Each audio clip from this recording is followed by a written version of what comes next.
Hi. So, as we all know, the new year is almost here. Today already is the 30th of November, which officially brings to a close the month of November.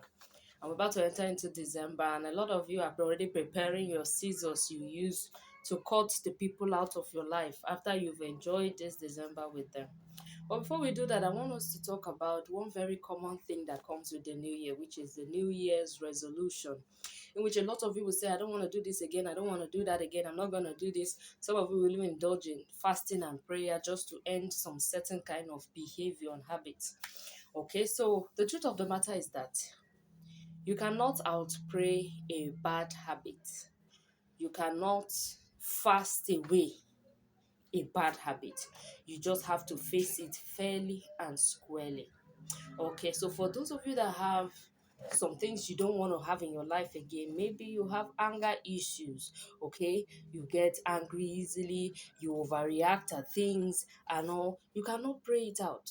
That's the reason why, if you notice and if you be truthful with yourself, after you've done fasting and prayer, immediately you're done. Suddenly you are confronted with that very thing you're running away from. Let's remember Jesus in the Bible when he had finished his 40 days and fasting. What happened?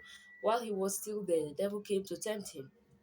Tempted him in three different ways. And the first one, the very common one, knowing fully well that this person has not eaten or drank anything in 40 days, he said, turn stone into bread. So a lot of you, after your prayer, your fasting, you're still confronted with it. Some of you, maybe it's a colleague at work that you feel does not like you. You guys don't just get along. And maybe you have resolved, oh, I'm going to avoid this person this coming year. I'll just avoid this person and all. Don't be surprised if both of you are put into the same team to work together to achieve one common goal, in which if you don't work together, it means you cannot achieve that goal and both of you will be queried. So you cannot run away from it. What happens? You can only confront whatever is challenging you. You confront it, you look it eye to eye, knowing fully well that you are my weakness.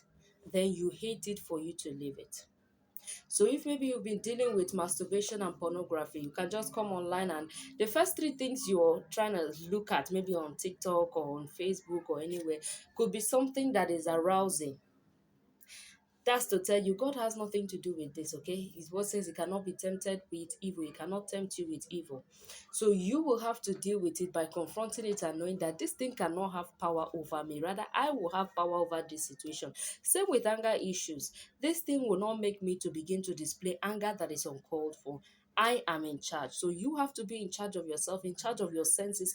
You're the one to tell your senses what to do. You're the one to tell yourself what to do, not them telling you what to do. And that's the highest and best way you can confront it. So I hope that while you're making New Year resolutions, you're being realistic and you're using realistic approaches to make sure that you actually do keep to your New Year resolutions.